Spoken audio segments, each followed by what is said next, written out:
சின்ன வெங்காயம் 150 கிராம் உரிச்சு எடுத்து வச்சிருக்கோம். தக்காளி வந்து ஒரு தக்காளி, இஞ்சி பாத்தீங்கன்னா ஒரு துண்டு அளவுக்கு எடுத்து வச்சிருக்கேன். பூண்டு வந்து 2 கட்டி உரிச்சு வச்சிருக்கேன். சோம்பு 1 ஸ்பூன், ஸ்டார் பூ வந்து நான் 1/2 பூ எடுத்து வச்சிருக்கேன். பட்டை 1 துண்டு, லவங்கம் 10. இதுல வந்து ஒரு பச்சை மிளகாயும் சேர்த்துக்கலாம். எல்லாம் சேர்த்துட்டு தண்ணி கொஞ்சமா சேர்த்து அரைச்சு எடுத்துட்டு வந்துடலாம். ஒரு 50 மில்லி அளவுக்கு ஆயில் சேர்த்துக்கலாம். 1/4 ஸ்பூன் அளவுக்கு கடுகு உளுந்து சேர்த்துக்கலாம். இப்ப சின்ன துண்டு 2 பட்டை 2 லவங்கம் கொஞ்சமா சோம்பு சேர்த்துக்கலாம் வாசனைக்காக. கடுகு பொரிஞ்ச உடனே கொஞ்சமா கருவேப்பிலை சேர்த்துக்கலாம். ஒரு பச்சை மிளகாய் 2 பொளந்து போட்டுக்கலாம்.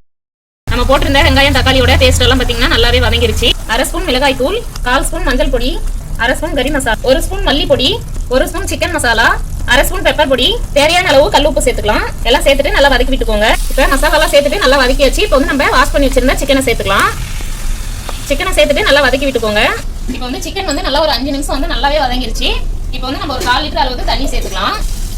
இப்போ பாத்தீங்கன்னா சிக்கன் வந்து நல்லா வெந்துருச்சு. சிம்ல வச்சு நம்ம 10 நிமிஷம் அளவுக்கு நல்லா வேக வச்சிட்டோம். அடுப்பு ஆஃப் பண்ணிட்டு கொத்தமல்லி இலை வந்து தூவி விட்டுக்கலாம். அவ்வளவுதாங்க, கமகமன்னு சிக்கன் கிரேவி ரொம்ப சிம்பிளா ரெடி ஆயிருச்சு.